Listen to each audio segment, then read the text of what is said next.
Okay, so let us continue.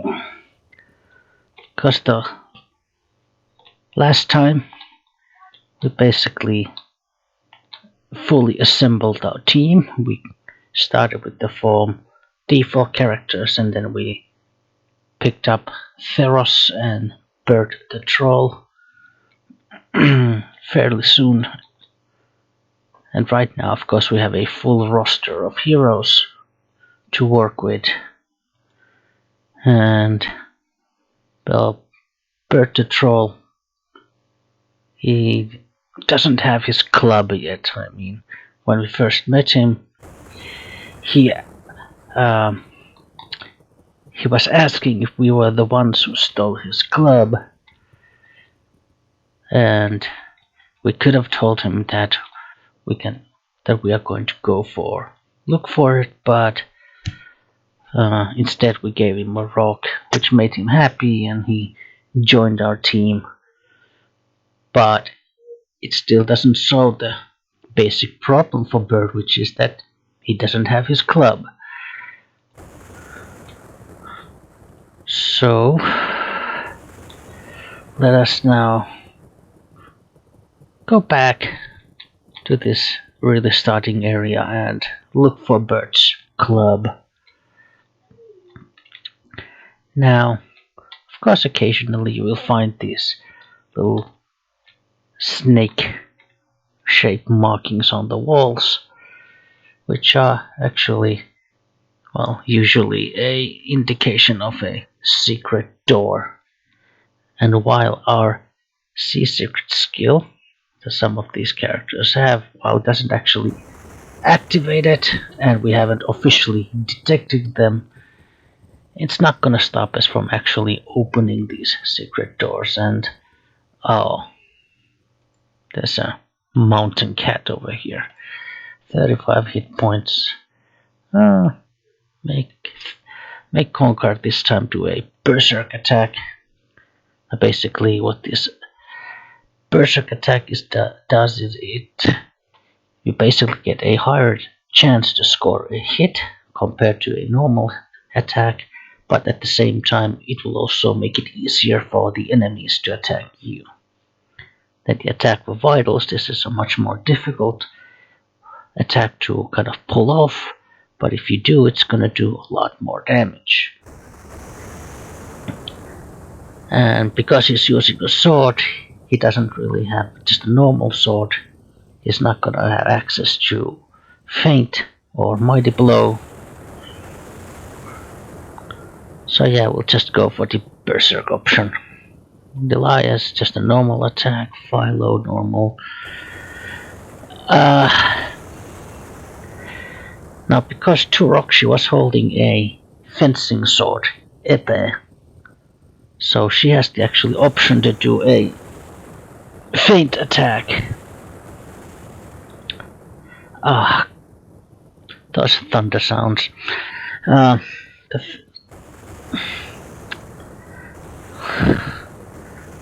I'm waiting. Okay, so the feint attacks, what they basically do is that if you succeed in doing this, you're not gonna do any damage to the enemies, but your companions will have easier time hitting them. So let's just try to do that. Let's try Theros make a attack for vitals, and Bert just a berserk attack. Well, actually a drop kick, because he's got the martial arts skill. So Philo misses, Konkar hits, Theros hits. Okay, so we already killed one of the mountain cats. Okay, this is the description for the cave. So the dank smell of wet earth and rotting molds permeates the air. And of course, if you just want to do whatever your characters did the previous round, you can just use the execute last order option. So we'll just have everyone do the exact same actions. Philo hits, Theros hits, even Delias hits, and they destroy the cat. Let's see. Okay, and this is now an example of the sea secret skill sort of kicking in. This might actually be like an automatic success, I think. Maybe because it's kind of like a a tutorial part of the game. But anyway, so you notice that the stone to the south is set loosely into the surrounding rocks. So yeah, if there's certain like secrets in the area, then you will get some kind of like description text notifying you about it. If your sea secret skill succeeds. And so we get the hand icon, which means that we can somehow interact with the wall. So if we click on it, yeah, we can push it away to reveal a little cubby hole over here that has a potion of healing. Well, guess we can give our Gonkarta fighter a healing potion. And of course we have, well, this is the bird's club, so the enormous club is unwieldy and poorly balanced, though its sheer mass would be capable of delivering extensive damage in the proper hands. And yeah, those proper hands belong to Mr. Bird over here. And as you can see just from the profile, it's absolutely massive weapon. just I think Bird's Club has like the minimum strength requirement of 25, so just ridiculously heavy weapon to use. But at the same time, it does a lot of damage. I mean, it's really powerful. Honey, okay, so I'll go around the corner. This little gate. And now, if we didn't actually have this key, and we didn't have anyone able to pick locks, we would not be able to open this crate. But because we actually picked the gem cave key under the docks at the very beginning, we can just open it. Otherwise, of course, our Philo character over here, because she has lock picking skills, so she could also try to pick the lock. But right now it's not necessary. We have. And we found a leather cap. Well, Delias, he's got a leather armor, but it's missing the cap, so we'll give it to him. And we have some gems on the wall. We can actually pick these. And as you can see, we don't have any gold now. Pick the gems, and we got 85 gold and a potion of strength. Maybe we'll give Delias the potion of strength here. Some more gems, and right now we already have 255. Okay. There's a little chest over here. Oh, let's save where I came. Oh. Can't spell LPG. Okay, so these chests, of course, like, you're gonna need at least one character who has lockpicking skill to pick the locks. Now, this here is a basic chest, meaning it's gonna have the content of this chest is gonna be randomized. So let's see what we get. We get a fur chest and longsword. Okay. Now, the thing is that the content of the chest is randomized I think right at the moment when you actually open the chest. Meaning if we reload the game, we can actually do it again, and it's gonna give us something different. So let's try again. Third chest, Gladius. Okay, yeah. Let's try again. Huh. Just for the funsies, let's try to get something nice. Plate, great helm, and Huntman's axe. Oh, okay, we'll go with that. Huntman's axe. Well, this is better than the hand axe Delias was using, so. And then plate, great helm. So the first piece of plate armor. Can give it to Golkar over here. Well, Philo normally. Okay, she only has fur armor, which is the weakest type, so we'll give her the leather cap and whatnot. Now this here is a healing fountain, so if you are taking damage from fights, you can drink this water to heal yourself. At least some of the fountains, they have limited uses, but I'm not sure about this one. I'm not sure if all of them are limited. I've never really done any testing.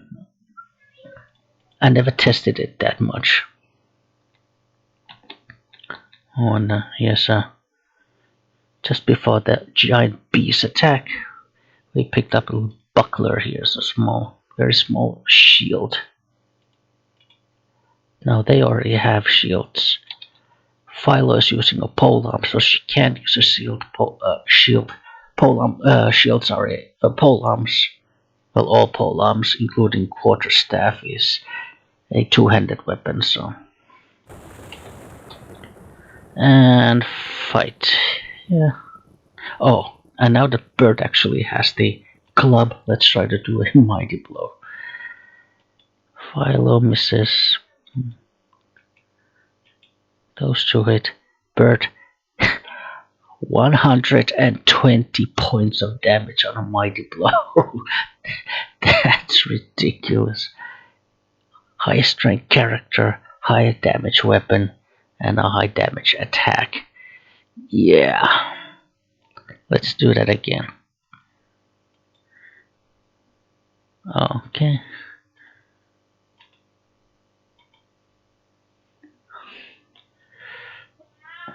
Okay, level 2. So now I actually get to showcase how the level up. It's just how the level ups work in Thunderscape. So when you level up, as I mentioned in the previous video, you get certain number of skill points to your combat skills, and these are influenced by your dexterity score. But it is a random number. So let's say maybe we put like 2 points to his shield skill and 10 to his sword skill. Let's see. Let's give him 5 points in cast spells. And maybe 5 points to see secrets. Now it is a good idea to give each character at least some spellcasting skills.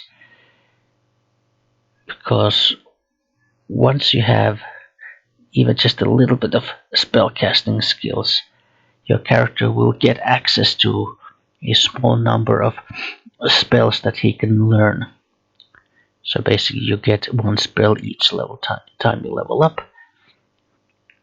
And even with a very modest skill level, you still have access to at least these 7 basic spells.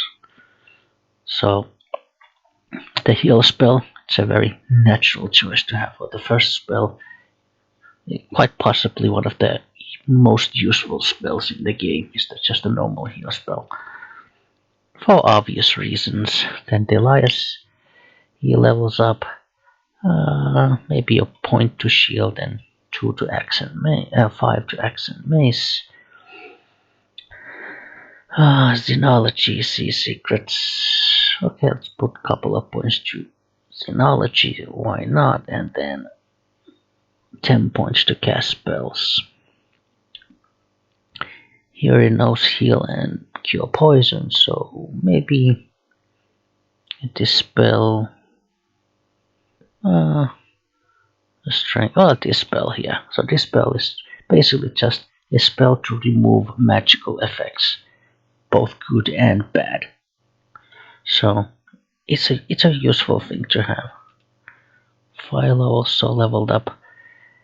Yeah, she got quite a lot of skill points. So, yeah, as I mentioned, because dexterity kind of affects your weapon skills, intelligence affects your non-combat skills, and she's got high dexterity, high intelligence. So, as you can see, she got like 19 skill points for her weapon skills, like right off the bat. So, yeah, and she's probably also gonna have a decent amount of those non-combat skills. Oh yeah, 17. Let's just put everything to cast spell skill. Now she's got these spells available: heal, strength, dispel, cure, poison, charm, armor, and mystic net. Yeah, actually, yeah, give her a heal spell as well. To Rocklock Rider, 19 points.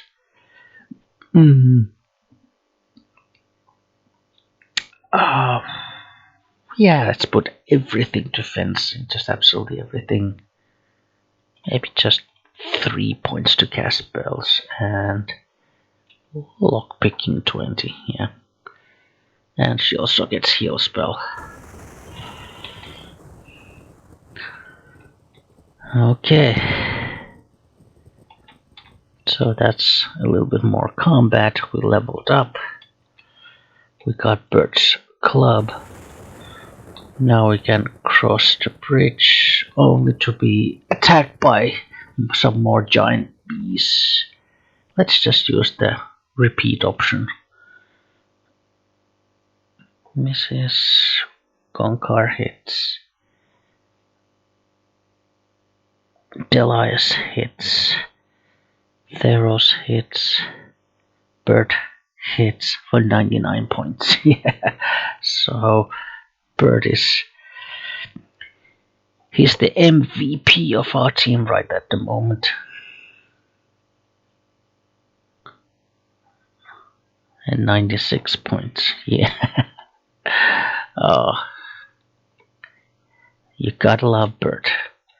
Under his bridge he has a normal club, which, by the way, certain weapons in this game can be dual wielded, or at least they can be used as offhand weapons. So, for instance, the normal club is something you can use. All the knives you can use. He's got short sword, so even short sword is an offhand weapon and whatnot. Yeah, but I mean, the way it works is that if you dual wield weapons, then your weapon skills are actually treated as 2/3 of their normal value. So you do get decreased chances to actually hit anything, but you can then attack with both weapons, so you get more attacks. And then you have Zip Gun. This is the weakest firearm in the game, but it's a firearm nevertheless. Oh, and probably better to save our game here, because this is where you can do a little bit of platforming in the game. Whoop. Yeah, let's go to here first. Okay, and you get that symbol again, but again our C6 isn't high enough, so it didn't really kicking this time. But yeah, it's a little secret door over here. Go here. You get ring leg armor. You can give that to Gonkar. Maybe to Philo we'll give the leather leg armor. Then you have a scroll of mana bolt. So scrolls, yeah, they are basically single use spell items. So if you use a scroll, it casts the spell, and that's it. It's one time only. Then you lose the scroll. And you get another short sword. And yes, I mentioned because short swords, they are you can use sword short as a offhand weapon, so you can actually dual wield short swords. And you have a cheap chest which has 175 gold pieces. Oh yeah, now we get the text. You notice the outline of a door in the wall to the north. Yeah, let's save the game just in case. This game has sometimes little, yeah, as you can see, issues with acceleration and you know, of course, you can get just massive amounts of fall damage. And we found a magic staff. So this is actually a really good weapon to have. Well, first of all, as you can see, when you equipped the magic staff, you see what happens to the polearm skill. Yeah, a magic staff gives plus 25 to your skill, and then also it does more damage than a normal staff. And staffs in this game are, I would say, among the best weapons in the game. Axes and maces, and then the staffs. Oh, that was close. Okay, so this little elevator there we could go. It could take us up to the mountains, but let's at least explore the region down here. There's a lot of bees. You know what? Let's try to Philo try to do a mighty blow now that he has a magic staff. Ooh, yeah, he did hit. It was 48 damage just from a single hit, so really good damage. I mean, that's like half of what Bird does. And Bird does ridiculous amounts of damage. Yeah. Yeah, and Konkar, I think he's doing those berserk attacks, which increase the chance to hit, so it sort of balances the penalty from dual wielding. Yeah. Okay, this time Philo missed. But Delias hit and killed the mountain cat. The sickening odor of stagnant water and rotting flesh assails you with the force of blow to the chest. Oh, and more cats. Let's try to, yeah, 47 damage again. So, I mean, this magic staff, this is practically endgame weapon over here. Like, yeah, like, it's just such a good kind of basic weapon to have. Leather boots give Philo. There's a scroll of flash. Give Philo that, and then it's a cheap chest with 175 gold. Yeah. Let's just quickly go to here. There's more bees over here. We'll try to quickly deal with them. Oh, you see this green box on Gonkar over here? That means that he's poisoned. Which is of course something these giant bees do. Oh. But fortunately, our healer does have a cure poison spell. So yeah, we can... That is not a problem for now. And some more cats. Deal with those. Delias hits, Bird hits, 130 this time. Oh, Bert is the best. Well, I would say that that is just about it for now. I've been showcasing more about the combat, explaining more about the game system, about dual wielding, about different attacks, and so forth. So, yeah, I think see you next time, folks.